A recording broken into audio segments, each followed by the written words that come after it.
Bir daha daldım göçtüm yanlığımı ben büyük bir yalana. Sevgi nefretten ayırmayana, tüm doğruları yanlış olana kanımla.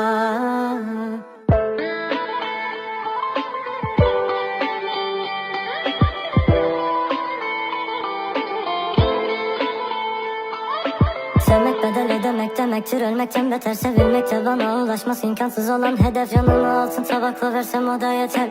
Değil. Döktüm tonlarca gözyaşı, kurudum ben. Pişman oldum o harcanan yıllar ömrümden. Ne hayaller kurardım ben seni öperken, ama sen anlamsız bir anı yaşadın tek.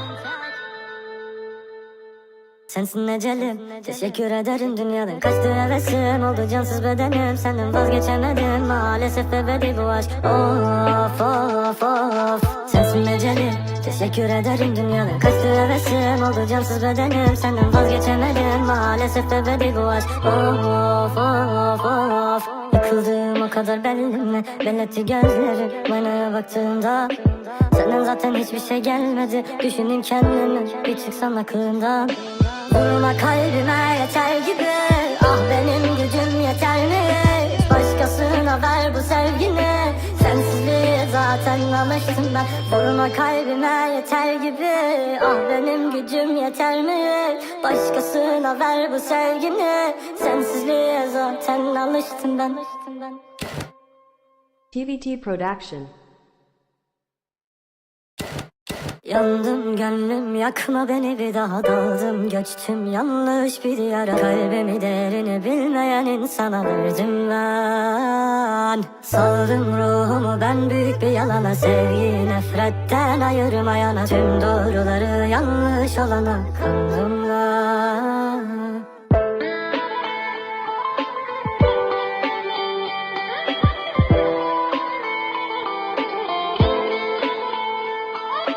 Sevmek bedel ödemek demektir, ölmekten beter sevilmekte. Bana ulaşması imkansız olan hedef, yanıma altın tabakla versem o da yeter.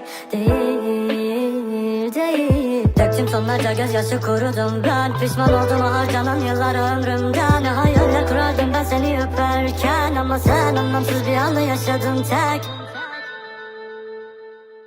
Sensin ecelim, teşekkür ederim dünyanın kaçtı hevesim. Oldu cansız bedenim, senden vazgeçemedim. Maalesef ebedi bu aşk, of of of. Sensin ecelim, teşekkür ederim dünyanın kaçtı hevesim. Oldu cansız bedenim, senden vazgeçemedim. Maalesef ebedi bu aşk, of of of. Yıkıldığım o kadar belli mi? Belletti gözlerim aynaya baktığımda. Senden zaten hiçbir şey gelmedi. Düşüneyim kendimi